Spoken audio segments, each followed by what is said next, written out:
but I do like to start on time, and it gets, with face-to-face classes as well as online ones, we find, particularly in the middle of the semester when people have got a lot of things due and all the rest of it, it can be hard to do it in real time. And that's fine. If you can participate, it's often better because you can ask questions as you go, but it's no huge problem. So I'll try and be relatively quick today. Really wanted to just have a conversation about where we're up to and what the deliverables are for this week. So it's funny, actually, we're now more than halfway through, which means that, I mean, you have 12 courses if you could do the full MBA. You know, you're actually sort of approaching 4% of the way through the whole program, if you want to think about it like that. Not sure that you do, but let's see. So what do we want to do today? I need to keep moving this thing around where all your faces are. So we're doing the second half of the What Wows topic.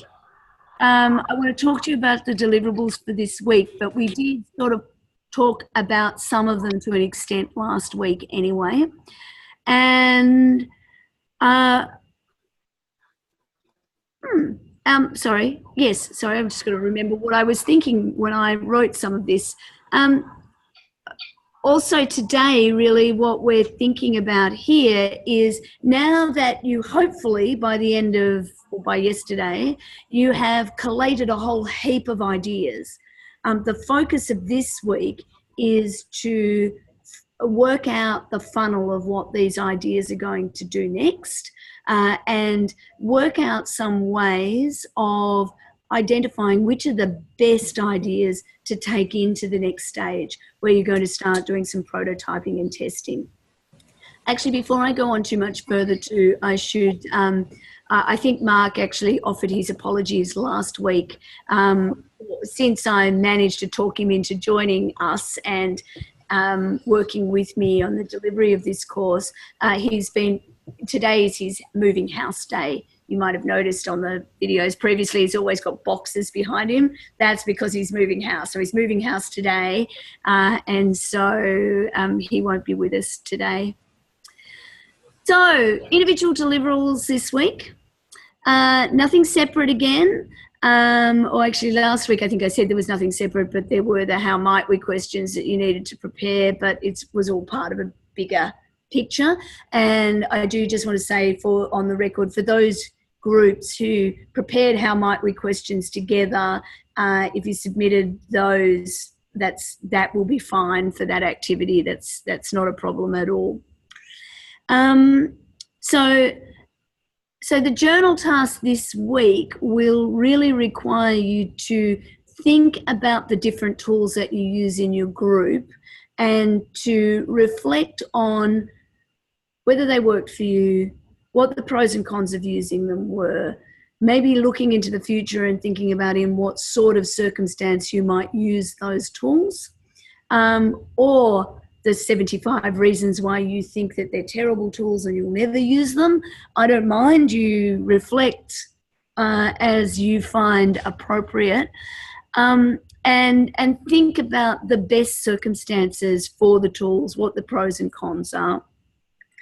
There are a couple of prompts along the way, but again, really, if you're just thinking about what the pros and cons of these tools are and doing some of that reflection where you are evaluating their value to you and thinking about how you might use them in the future, all of that ultimately will give you abundant information you'll be able to bring forward into your final reflective essays.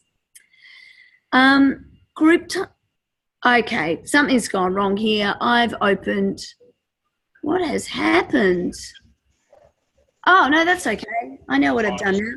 Week 6 was about coming up with ideas, and week 7, which is where we are now, is about making sense of those ideas. Sorry, I always start with last week's PowerPoint and build from it, and I thought suddenly it hadn't saved. I was about to have a little cry, but it's okay.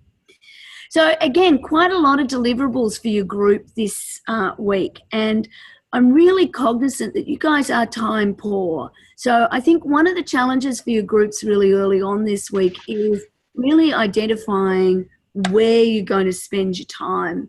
The words on this slide are taken almost directly from the introductory section for this week. So for the week 7. So, and you'll remember at the beginning of each week or each topic, it has a list of what you need to do in this week and what you should read, etc. Sorry, is that somebody asking me a question, or is it just noise in the background somewhere? I'm just going to go on.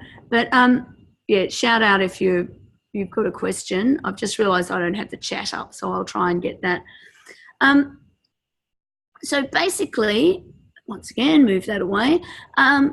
The task, the grouping of ideas, the rose, thorn, bud, the journey mapping and the anchors, I'm expecting that you'll take about 20 minutes to do those tasks.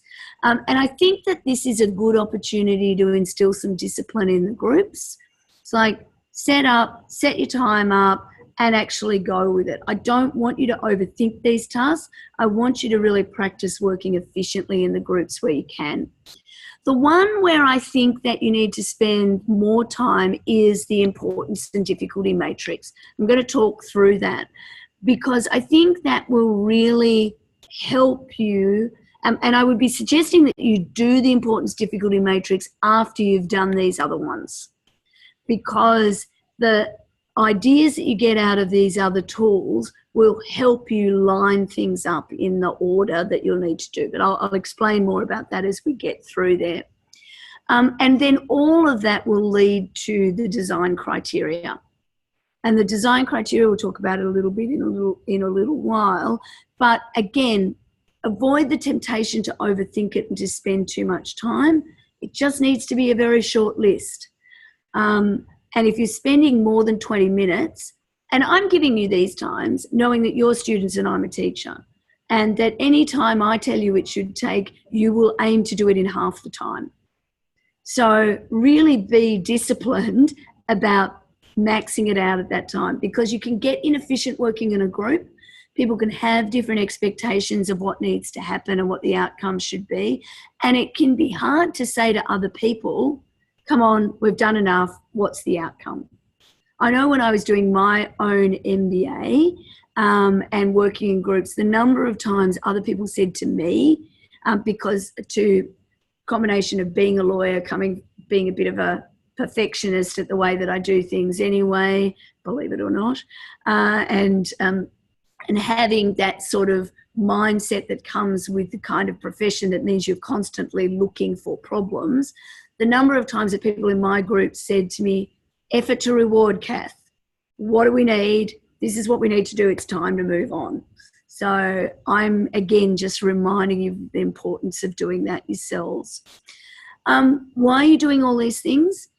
By the end of this week, the objective is that you'll have 3 or 4 fairly solid ideas that you think are worth exploring. We're not going to make you explore all of them. The idea is that you'd have your sort of top 3 or 4, and then we'll move into the point where you can start doing a bit of a napkin pitch and possibly even prototyping out an idea. So, just to ground us in some of the research and the other materials, there are there's quite a bit of sort of textbook-like material in this week's notes. And I just want to remind you why that's there and to provide a little bit of context as to why we're doing what we're doing right now. So design thinking itself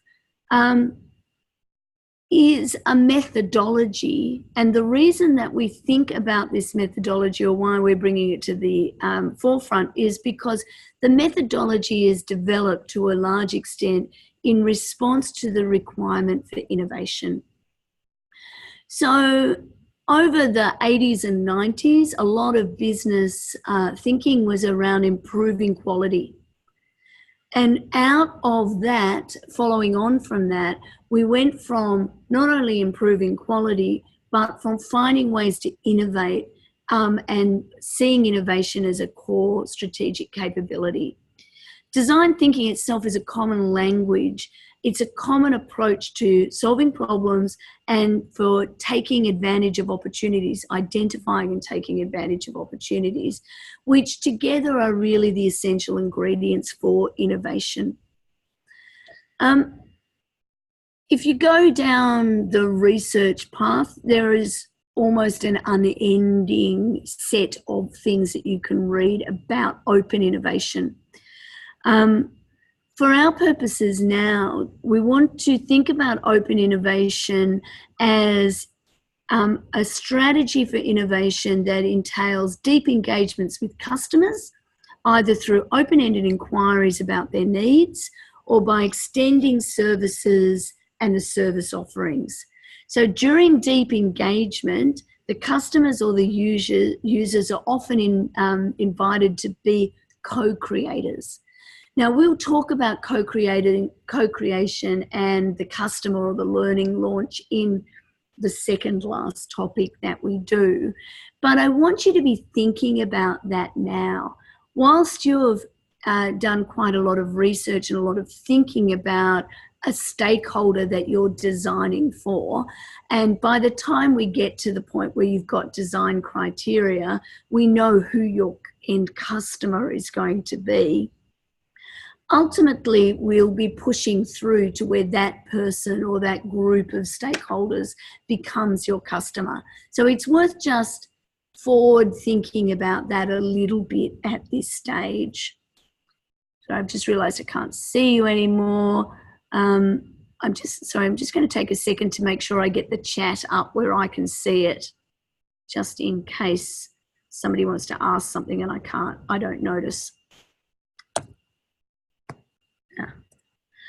So one of the tools that we have already looked at, and one of the challenges for you this week, is to look at a journey map. And the example that I've got on the screen here comes from the topic note materials. Well, actually, it doesn't come from there. Initially, actually, it's a Creative Commons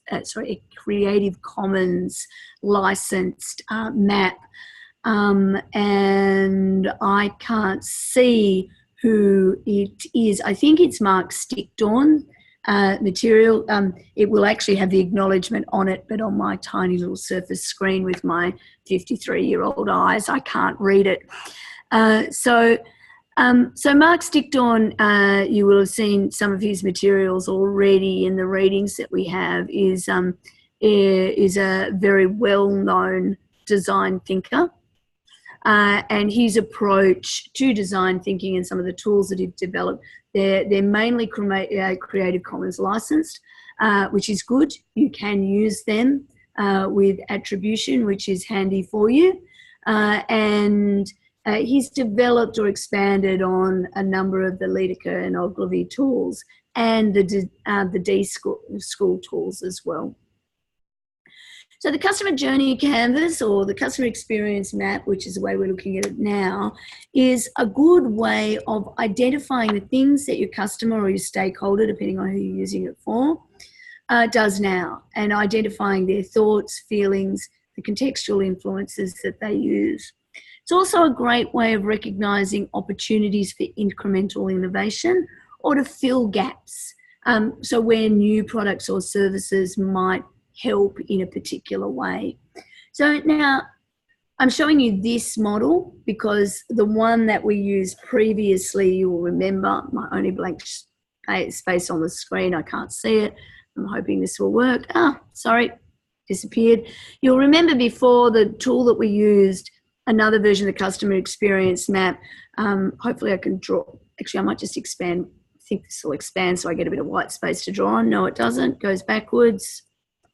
Sorry about that. You'll remember that what we did is we sort of thought about who the people were, we thought about what the tools were, that's supposed to be a gear, and we thought about maybe the spaces in which our customer went, And so, you know, we talk about, well, our customer comes to our front door, or maybe they don't. Maybe they start on their phone, then they come to the shop, and then they deal with a shop assistant, and then the next thing they do is wait while the shop assistant uses the till, and then they have a conversation with the shop assistant again, and then they go to our competitor, blah, blah, blah.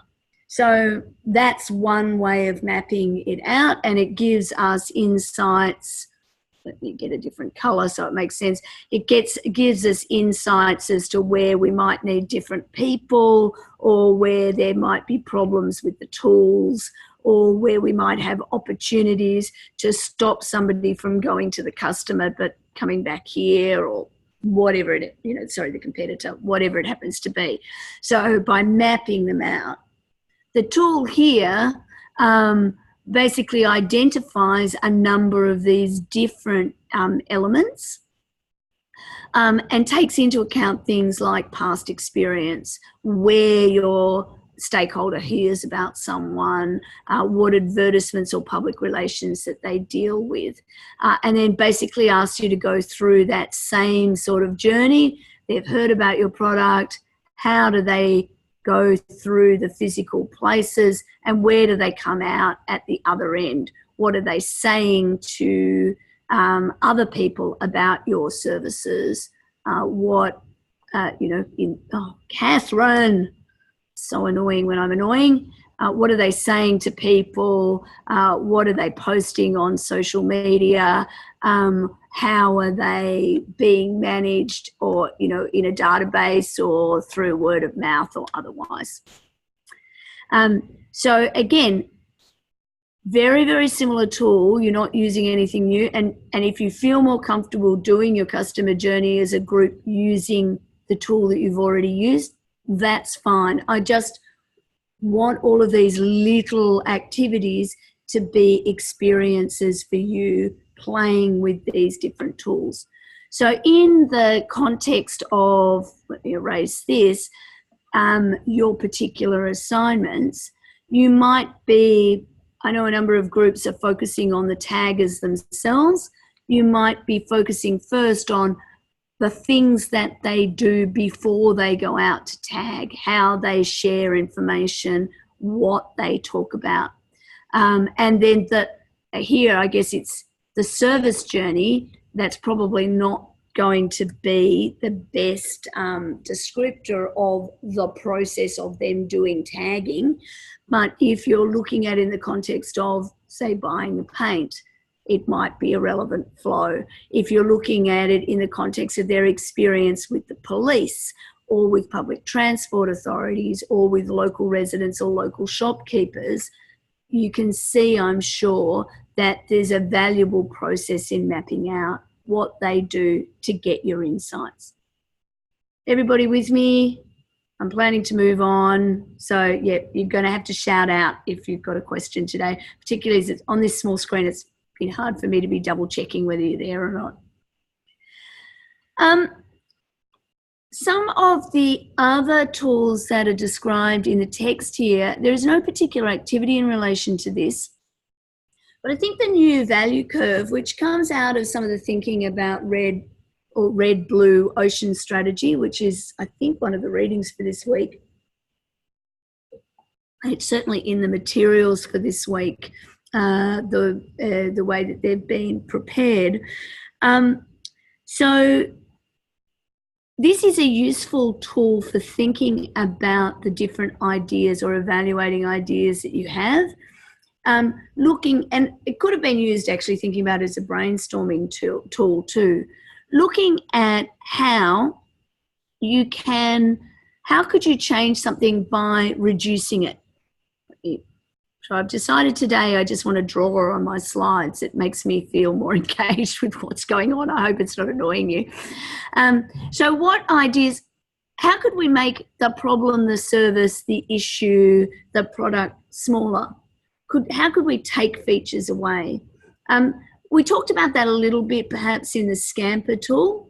So how can we reduce? How can we create, which ideas deal with creating a whole new product or service?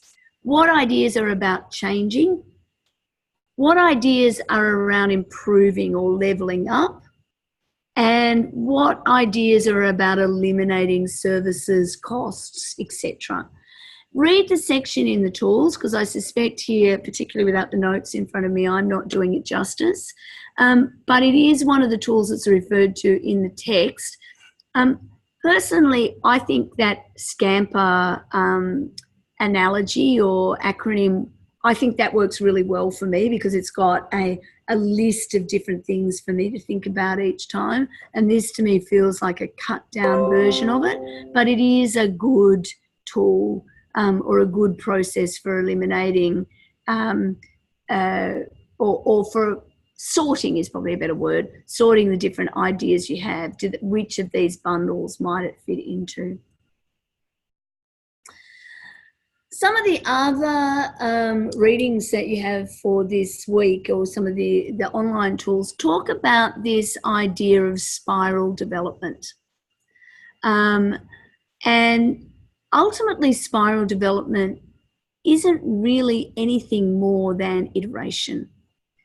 And I think this is something you're going to have to forgive me. I spoke to 4 or 5 of you on the phone this week, and I can't remember which one of you it was that I had this conversation with. And actually, I'm not sure that I spoke to any of the people who are here at the moment, so it might have been none of you.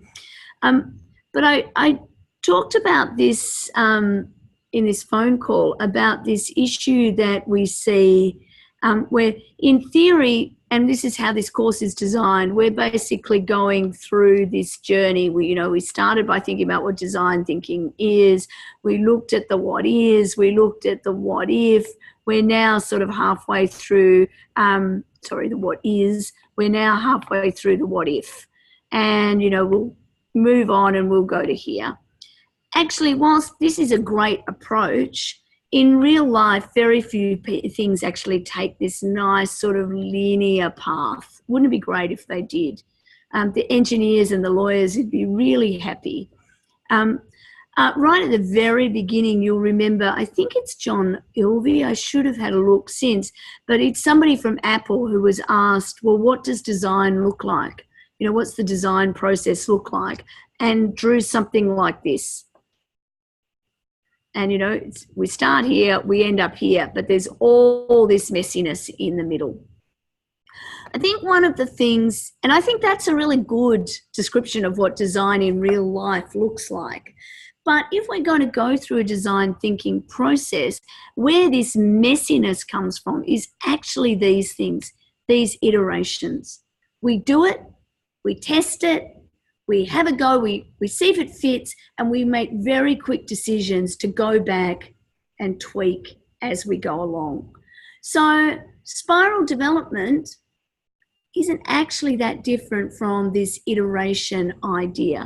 And then I guess one of the reasons, and you'll talk about this if actually it's a core subject, so when you do managing innovation, managing technology and innovation.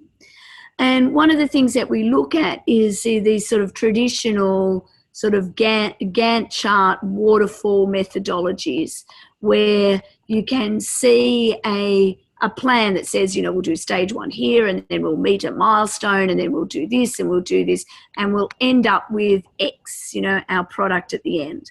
That'd be a methodology that you would be very familiar with, I'm sure.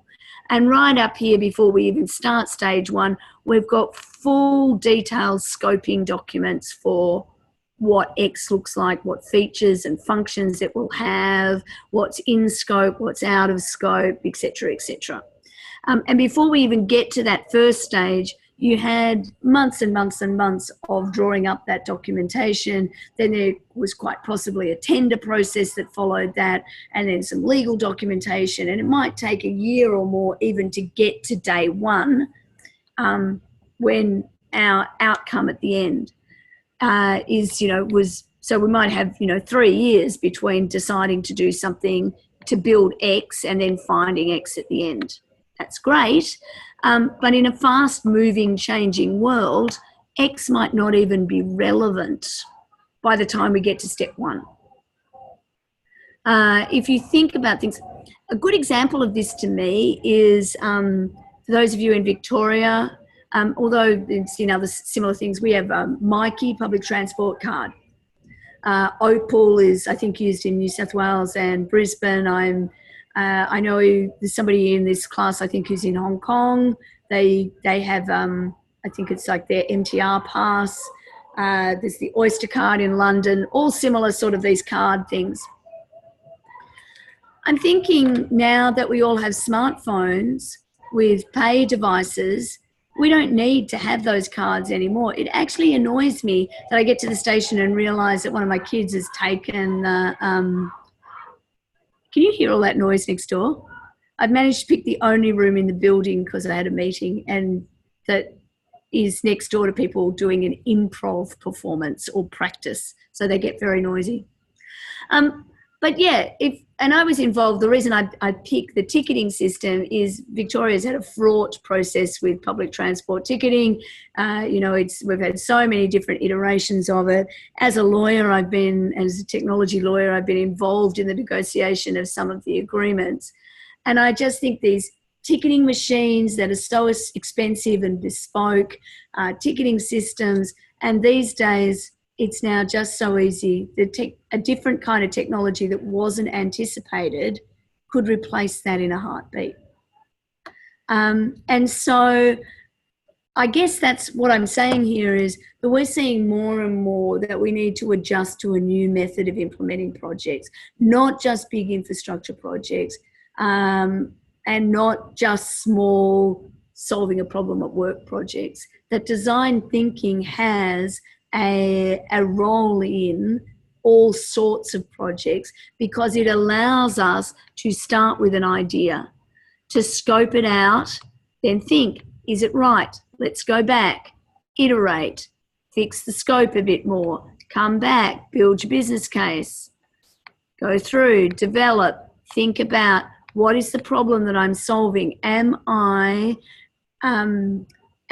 designing a solution, or has the solution already been designed and I'm working to that design? And I think if we keep working to designing a solution as opposed to having a design at the end and we're solving the problem of how to get to that design. And why do I raise this now, halfway through? It's because now is the time where you guys will be getting tired. Your groups will have formed. You probably don't need to be as 100% polite to each other as you did in the first couple of weeks. Hopefully you've developed some stronger relationships now and you can be a little bit more honest with each other, but you're tired, you've got other things to do. It's not fresh and new anymore. You've got other assessments that are due as well. There will be some of you who knew very early on what you thought the best solution would be to your problem statement. Some of you will have helped design a problem statement that reflects the solution that you've got in mind. That's disappointing because hopefully you'd read enough of this subject to know that's not what it's about. But some of you, it will be very hard to let go of your solutions. Now is the time to really think about, what am I doing here? Am I just trying to arrange the deck chairs to look at the solution, to send us in the right direction for the solution I have in mind? Or is this solution really responding to the problem? So that's why all of these different tools this week are aimed at helping you identify which of these solutions will be the best one for our problem, or which are the ones that I need to spend more time on and get working and assess in the right way. Questions, concerns, observations, frustrations, compliments? Just realised I've lost the chat. Well, Kat, one question here. Despite what you said, that it's not a waterfall model with stage, but it still visually still appears to be in a staged That's how it's been displayed. I'm just wondering. Yes, there is iteration. The example that I've got in front of me is it's more waterfall-like than design thinking is. And you're right, it has been mapped out week by week. We'll do this, then this, then this, then this. But we're doing those things to end up with a solution. We're not doing them with a solution in mind to start off with. Does that make sense?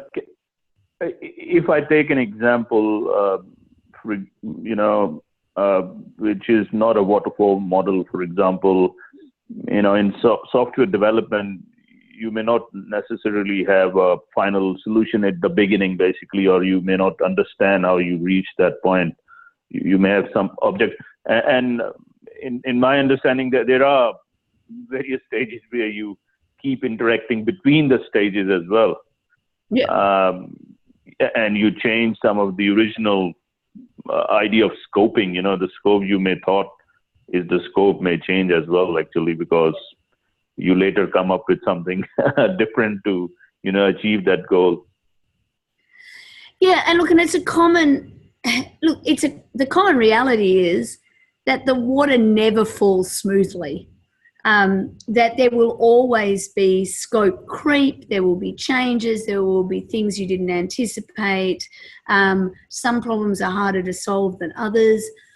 Your competitive environment would change. Now somebody's trying to Skype call me. Really? Right now? The competitive environment would change. Lots of things change all the time. But a traditional business approach is, well, before we go and invest in that, I need to know how much it's going to cost. I need to know what the resources are. I need to have a business case. I need to know all of these things. Design thinking at one level is challenging you, and you're going to learn about those things, and you're going to have to be able to do those things. But design thinking is also challenging you to say, actually, before I invest in all of those things, what I really want to do is rapidly test whether I've got the right solution. And in our exercise, because I want to show you as many of these tools as we can, I'm trying to keep you as synchronously as I can along. We'll do this one, and then we'll do this one, and then we'll do this one. So even I'm being artificial about it, because I think at the end of the day, it does look more like this. It's all over the place. Because we do have to keep going backwards and forwards. But also we're all working in a group here. We're working asynchronously much of the time. We're working in different locations. So all I can do is to make sure that we just have the opportunities to reflect is in these Monday sessions. Okay, today I want you to look forward a bit and I want you to look back a bit. But this week, this is what I want you to focus on so that we're thinking about the same things. So, talking about spiral development 2, at the end of the day, this probably doesn't look terribly different from the D-School or IDEO design thinking model that you're already familiar with. At the end of the day, oh goodness me, I am really having a bad day when it comes to this stuff today. If you look at your notes, these are the things that this section is talking about. And next week we will be starting to do that, or actually the week after, we'll be starting to actually build prototypes and look at what they might look like. Now, clearly you're all in different places. Building a physical prototype is going to be a very difficult thing. Most likely the way that you're going to best be able to prototype is by storyboarding something out, or possibly if any of you are looking at some sort of app-like interface or online interface, you might be able to do some screenshots and things like that, but you'll be able to sort of muck up or muck together what it is that your process might look at. Given the logistics that we have to deal with, you probably not, and also the fact that we don't have ethics clearance for it, you probably won't be able to actually test beyond interviewing and talking to people. So what we'll be doing here is designing a process by which or you will be thinking about, well, how will you test it? What testing will you do, and what kind of methodology will you use to get the feedback that you need, so again you can revise and update and iterate. Again, this is the diagram from the notes again, which is kind of a different, maybe it's more similar to that messy, this is what design is idea, that it's like, well, we start somewhere, we determine what our objectives are, we then evaluate the alternatives, which is where you are now, we prototype something, we test and validate, then we plan for what would happen next, we determine what the objectives are coming out of the testing, we just keep going around the circle again.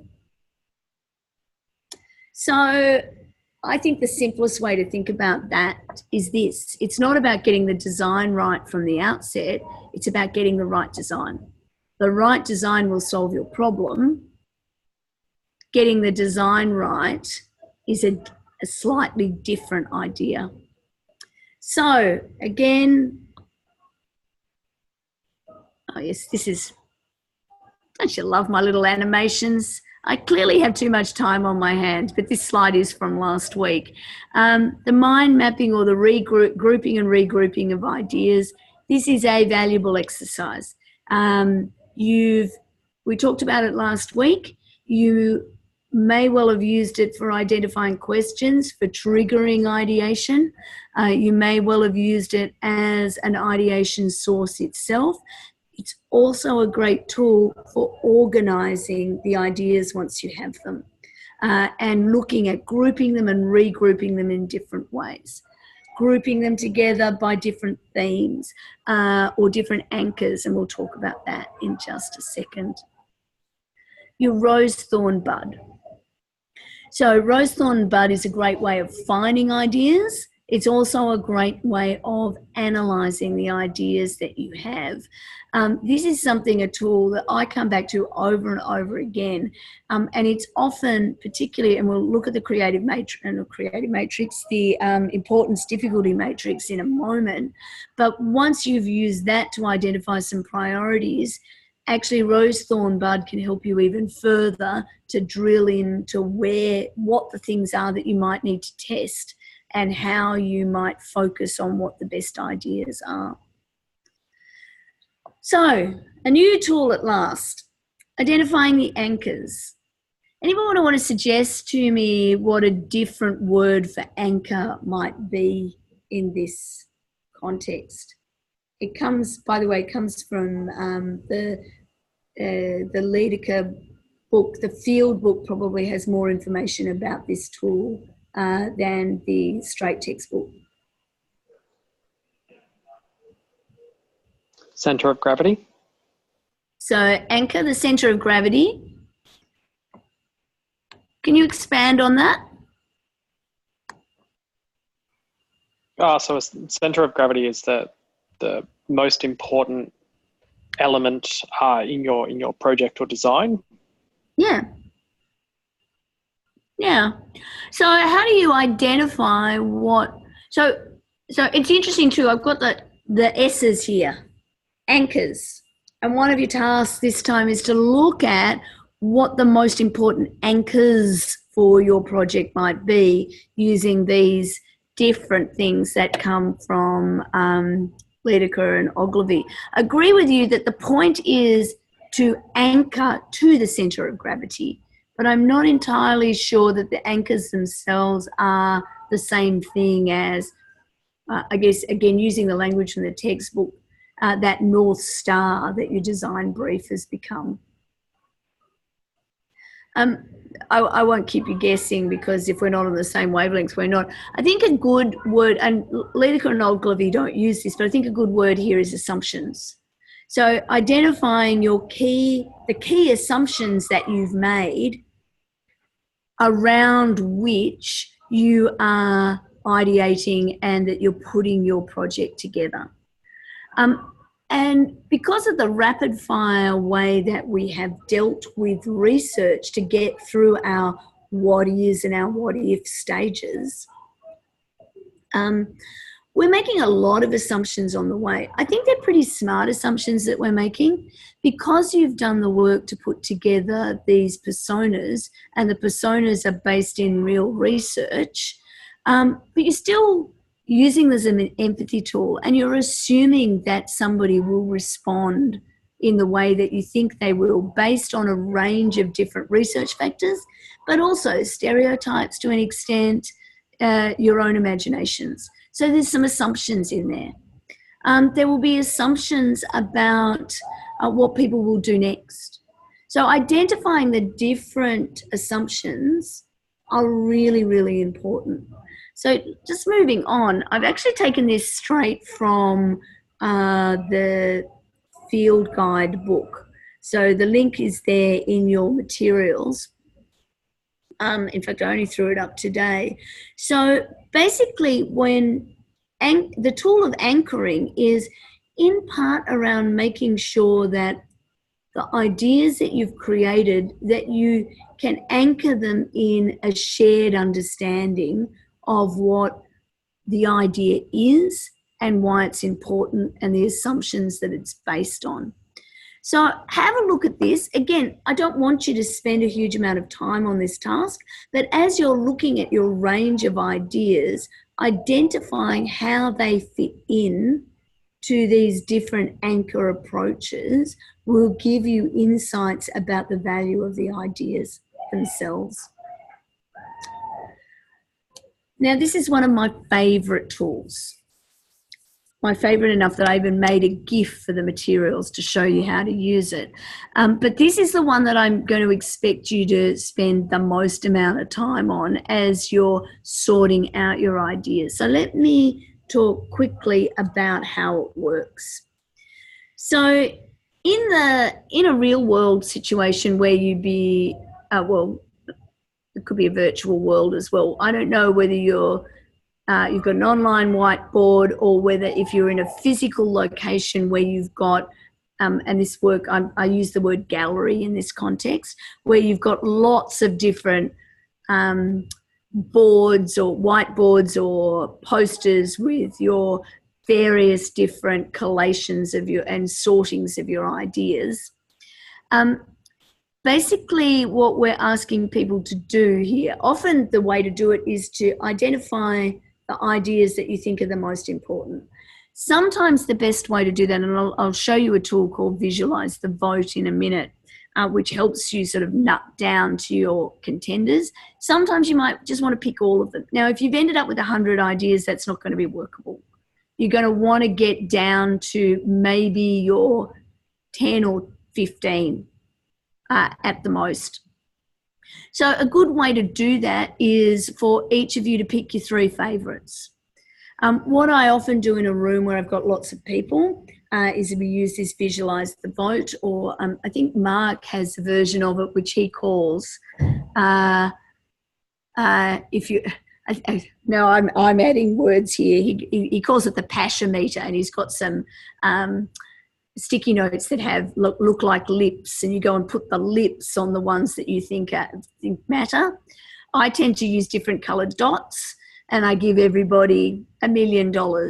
And the rule is you vote with your money. Every dollar you spend is a vote for how you want the world to be. So you go around and you vote. You got $1 million, but you can only spend it in chunks of, I think it's $500,000, which will be one colour, and then 5 lots of 100,000. You can put it all on one. You can put 500,000 on one, and you can put 100 on others. It depends on how you go. Everybody does it in slightly different ways. Depending on how many people there are, you might decide to make a rule where you can't vote on your own idea. But working in groups, guys, they won't be any one person's idea anymore. The ideas will hopefully have evolved into different ways. When you've got your chosen ideas, it's often a good time to then sort of stop and get sort of the champion, the main champions for the ideas, to just run through exactly what it is at this point you see them working. So then we're going to do this. I'll show the magic at the end. So what we do, that slide's in the wrong order, is firstly you line up your ideas. Now, by the way, you could use this for other tools, clearly. You could use it for issues. You could use it for all sorts of things. Just priority projects on your own to-do list is quite good. So you start with how important the first one is through to the most important. Now, this is just relative to each other. So now, clearly it's relative to your problem as well, but how ordering them from the least impactful to the most impactful, and do that slowly. Talk about it as you go. If people don't agree on the order, have the conversation and work out how to resolve it. Be as comfortable as you can with the idea of this order, because in talking about it, if you disagree on the order they're in, that means there's more room for a conversation about the nuance or the detail of this idea if you could pull it off. Then the next task is to move each one of them up the scale relative to how difficult they are to implement. Now, you're not expected at this stage or required to do a full cost benefit analysis. And you'll have some really interesting conversations here too, because you, your boss, whoever it is, might think it's really, this is a really expensive thing to do. This is a really difficult and expensive, and it's going to require cultural change. There's a lot of money that's going to be involved. We're going to have to pull together teams that don't like each other. And, we're going to have to develop a whole new interface. And then suddenly someone from the team says, well, actually, did you realize that Fred Bloggs, who used to be on that team, is now in this other team and brings with him all of that acquired knowledge? And, Roberta Awesome has access to a whole lot of tools that that we would be able to use here, and we can trial that software for free, and I think they'll put someone in here, and actually we can move it down. It's going to be a lot easier to implement, at least at a test stage, than we initially thought. So that's why I say take time with this kind of tool, because clearly you're going to be using a lot of assumptions at this stage as to what's difficult, what's easy, what isn't. But I want you to have the conversations about them. So then when we get there, we're in a position where we can think about what that difficulty and importance means.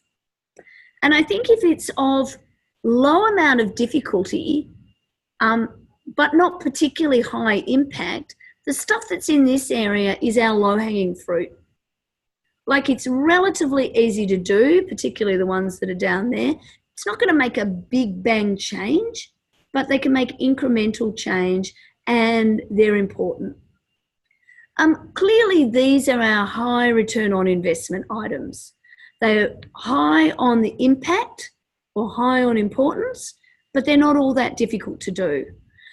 These are the ones where if you've got lots of these, I'll probably ask you to go back and think about them a little bit more carefully, because mostly these are the ones that are really hard to find, because if they're easy to do and they have a high impact, either you or somebody else is doing them already. These things, hard to do, but not particularly high on the importance or the impact scale. These are our luxuries. These are the things that, and everybody, you will work with one of these guys, right?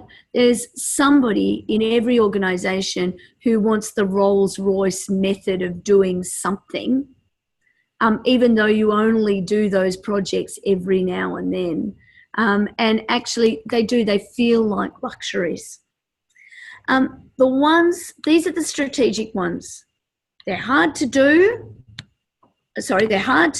but they make a big impact. And this is where I would be expecting you find strategic tools. So the magic here is in thinking about the order that we do them in. Now, if you find something here, do that first. That would be a high priority. If you find things here, you're doing them in that across that process. But when we're looking at low ROI things, they're the things, or return on investment, they're the things that we will leave till last. Does that make sense? So it's a very simple, but it's a priority. I think it's a great tool for prioritizing. And I'm ashamed to say I have to do it from time to time with my to-do list. That I will end up, you guys, when I'm at home, you see my post-it notes on the glass bookshelves behind me. That's my to-do list. If you really have the energy for it, you can expand out and have a look. And it's a pretty simple, like a Kanban list at the end of the day. There's the stuff that I need to get into the queue and deal with at some time in the future. There's the stuff that I'm going to do or should be doing now. And then I have a list of things that are stuff that's done. That's just to make me feel better. There's something quite cathartic about moving something from the to-do into the done pile. And then the fourth screen is things I'm waiting on other people for, because otherwise I forget. But every now and then it gets really cluttered in there, and I will do this. I will sit there and think, what's been waiting, particularly it's often the stuff that's been waiting for a long time, they're the luxuries.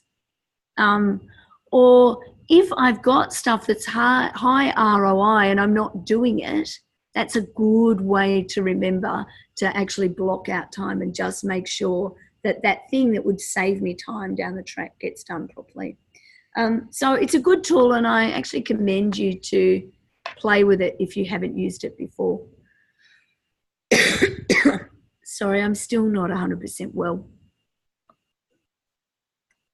So they're the instructions. I will send the instructions around with the recording, by the way.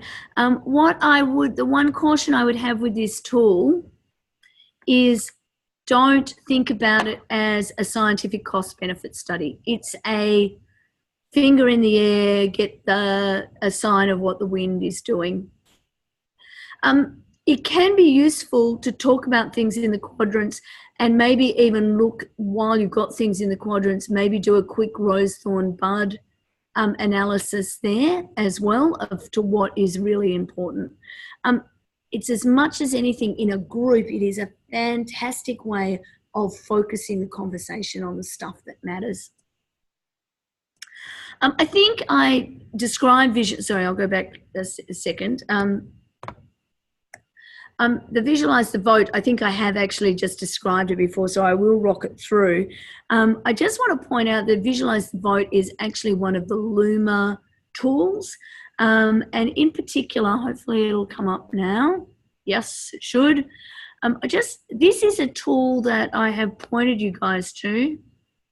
I've just gone to the HBR website. I'm hoping you can still see it. Can somebody sing out if you can't? But I find this online, working inside a PowerPoint, it's not always the best way. Luma break up their kind of tools into these three broad categories.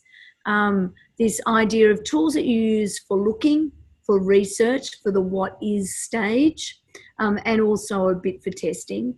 Tools that you use for understanding, and tools that we use for making or prototyping or testing. And this tool is quite cool because what it does is it allows you to think, okay, if I want to understand people or systems, which of the Luma tools these are helpful to me here. If I want to look at making, sorry, too many things going on here. It's not going to let me do it. So it's kind of using a mind map or a grouping process to look at how these different tools work. When you are not embedding it in a PowerPoint slide and then broadcasting it to the world, I think you'll find it works a little bit quicker. But they've got little handy guides for how to use the tools. Now, Luma is a design firm like IDEO. It's quite a well-known one. All of the design firms have their own kind of approaches to dealing with these things. these materials come out of an article that was in the January-February 2004 edition of the Harvard Business Review. I don't think it has an author. I've referred to it in the past as the Luma article. If you haven't had a look at it, you might find it good to revisit it.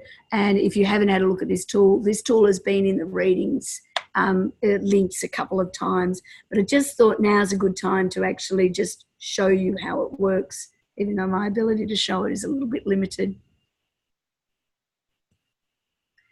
So Visualize the Vote, which is one of their tools. I've just described it previously. In fact, I think there's blank screen on my slide. My intention had been to actually find a photo of where I've used it in a client scenario so that you can see, but I clearly forgot to do that. The trick with this and the hard thing doing it online is the way it works best is if everybody, is if everybody votes at the same time. No, I'm going to stop trying to highlight. Doing it simultaneously. The reason for that is to avoid the hippo problem, to avoid groupthink. So often I get my own team, I get my clients, I get students in the room. We're there, we're standing there, we've got our dollars. Everybody's like behind the start line and it's bedlam. It's like ready, set, go. You have got 4 seconds to put your votes on the ones that matter to you. And then I stop. At 4 seconds, you're not allowed to, because I don't want people to be looking at where the cool kid voted. I want everybody to do it themselves because that gives us information. Little bit harder to do online, but if you're using one of those shared whiteboards, you can do it, even if it's just with a coloured post-it notes or however that whiteboard for you works. So think about it, and it's a bit of fun, but it is a good way. Another thing is maybe to use an instant poll. Get somebody to set up like a Google poll in a Google form, and then just basically hide it down and just got everybody to go in. You've got 3 minutes to vote. Do it silently and then go and have a look at what the results are. Oh, I clearly made a whole slide, which I jumped to by accident a couple of times, just showing people running up and voting with their different colours as to the ideas that they like the best. Different sticky notes for the detail votes. Another way of doing this too is using that Visualize the Vote too is if you disagree on whether something is a bud or a thorn, which happens quite often, this is also a good way of drawing that out. Looking at where people see opportunities or where the things that people would like to, say, merge together. You can get more detail out of that kind of quick and dirty voting system. So the last thing that you'll be doing as a group this week is coming up with your design criteria. And despite my promises and best intentions, none of you have feedback yet on the design briefs yet. Between me being sick and Mark moving house and a number of other issues that came up in the last week, we haven't quite got there. I've got it started, but I do need to spend some time with Mark before we release them. So the next part of that process in those project management aids is thinking about the design criteria. Now, again, I don't want you to overthink this. And one of the things I would suggest that each of you do before you get together in a group is have a look at the worked example in the field book. So, and that's got good examples of all of the tools being put to use. And I'm not expecting anything more than that. I don't want to know what you're going to make, what your solution is, or how you're going to affect your solution. What I want to know is what are the attributes that your group agree that an ideal solution will have. So it's a concise list of the aspirations and the relevant constraints. So will it be physical or will it be software? Will it be a service? Will it be something that is produced quickly or slowly? Is it something that will be gold class or will it be economy class? What are the constraints and what are the attributes that it will have? I don't want to talk about your projects because I will put words into your heads, which I don't want to do. But you'll see the example list in the field book is less than 10 bullet points. So actually focusing in on what those criteria are can be a really empowering and really, really valuable tool. And then next week, if I have a voice, we're going to take these ideas into the What Wows. Mark will be leading that session. And we'll be releasing, usually we like to release next week's stuff by the beginning of the week, but I think it's going to be the middle of this week before that stuff is released this time round. I'm sorry. There's just been a couple of unavoidable issues and I picked a really stupid time to get sick when my colleague was moving house. But that's life, isn't it? Still haven't had a great deal of feedback to us, which is fair enough when you're waiting on feedback from us. I get it.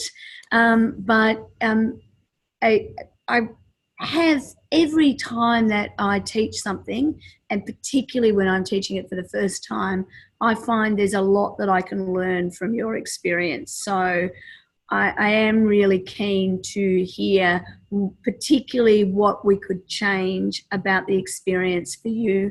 At least, at worst, I can take it on board and change it for next time or explain to you why I don't agree with you. That can always happen.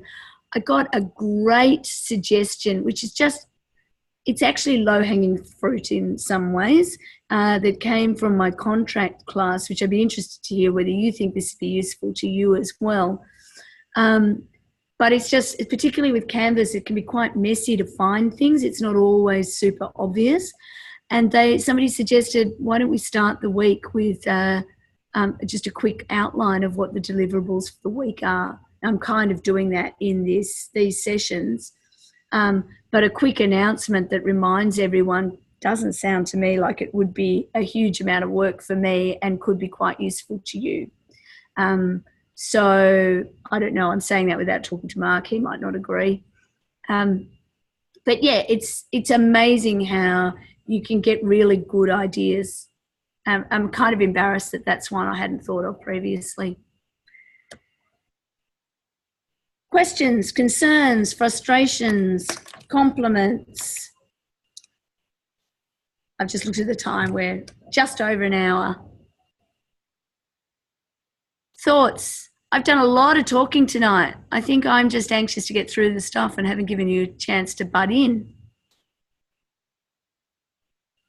Yeah, I'm generally all right. Yeah, I was just trying to actively listen. So Good. I'm fine. I noticed, actually, I got to say, I did notice some active listening on your part.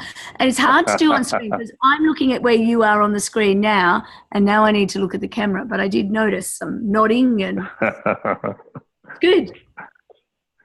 It's good. How are you going? Thank you for the session. No problem. I do enjoy this. How are you traveling, Denise? I think you're muted, actually. I didn't say hello to you when you came in. Hi, Kath. Hi, everybody else. Can you hear me? Yes. Yeah. Oh, that's good. Something very interesting happened this week. Tell us. I was looking at some government jobs, and there was a position for a senior experience manager. In government? In government, and they had just basically regurgitated the course outline. asking for someone with human-centered attributes, someone who could implement design thinking tools and processes. know many of you will have not have heard of design thinking before you started. No, I didn't. I think my boss has a theory that people will come and do this course because they will learn about design thinking, and over time that might be true, but overwhelmingly my experience has been that most people haven't heard anything about it when they start. But I got to say, it is the new black. What shocked me was they seem to have just regurgitated word for word the course outline. It's just bizarre. What's to say that we didn't just find their job description and regurgitate it and turn it into a course? Kat could be the consultant maybe for them. That's right. Well, the thing is, I think too, it is still relatively new, but user experience in particular. So, Imran, you're from IT, aren't you? You're an IT person.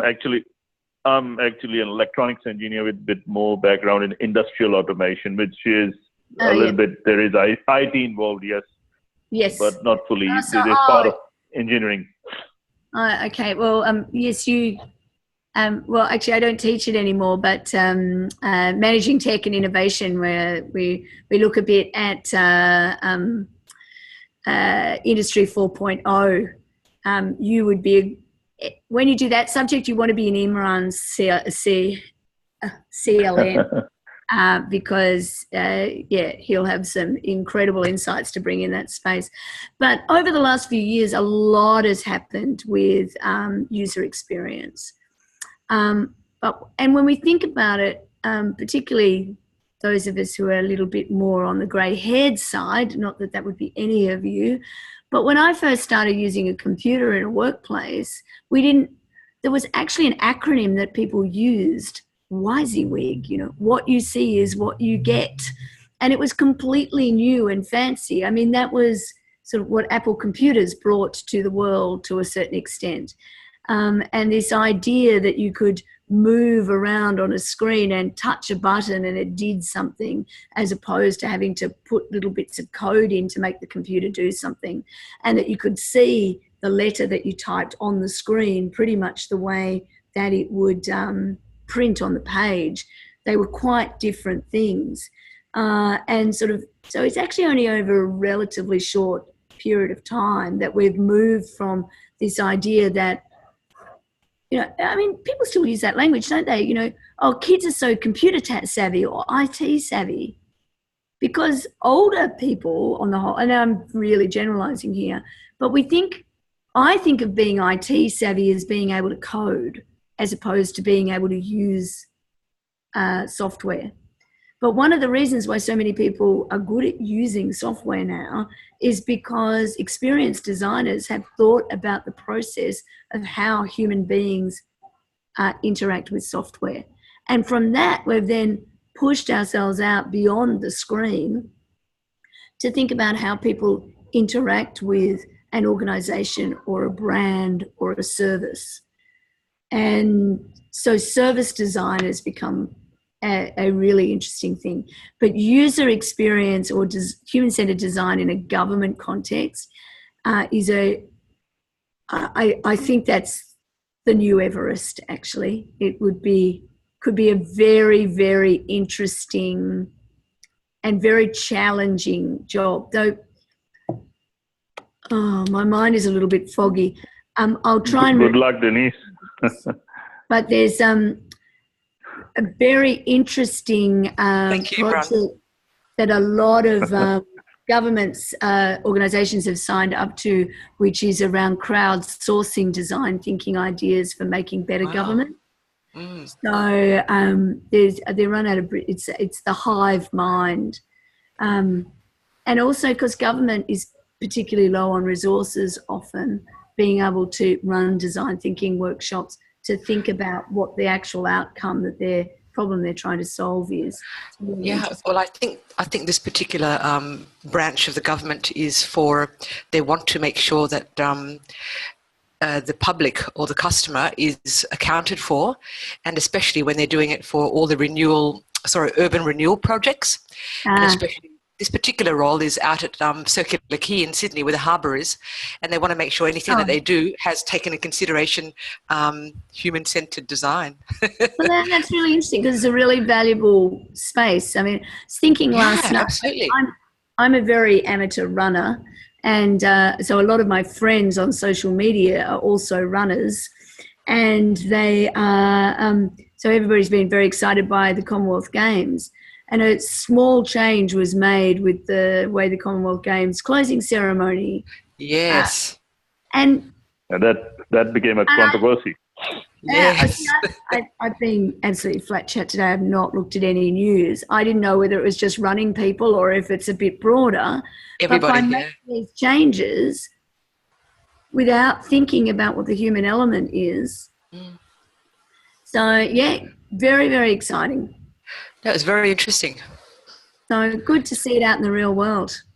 I agree. I was really shocked.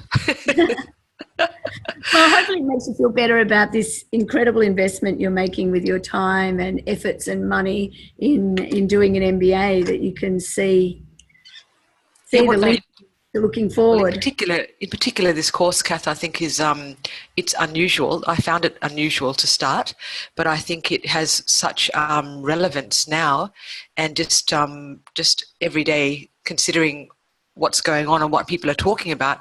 It's everybody's talking about it, and it seems to be everywhere. So and it could be that you're just listening in a different way too. It's probably too, yeah. I mean, it's like, you know, what do they say? When you buy a car, you see that car on the road all the time, or as soon as you start thinking about having a baby, you see prams everywhere. It's just actually you're in tune to that. Possibly, yeah, definitely. No, enjoying the course. Thank you. Oh, that's good. That's good. But we can always make it better. So feel free to, and by the way, you don't have to do it in the survey. If you have constructive criticism that, well, even if it's not constructive, if you have criticisms that you want to share and you're happy to share them with Mark or I, feel free to do that. I just wanted to give you a way to do it anonymously so you can be as blunt or otherwise as you wish, because we'd like to make it better. Okay, thank you. All right, guys. Well, seeing I don't have a voice, unless there's any other questions or observations you'd like to make, I'm going to wish you all the best for a week. And same to you. Wish you recover quickly. Thank you. Well, so far not recovering quickly, but thank you. All right. We will talk next week, but those of you who need to talk to me in between, you know how to contact me, and you, I hope, know you're very welcome to do that.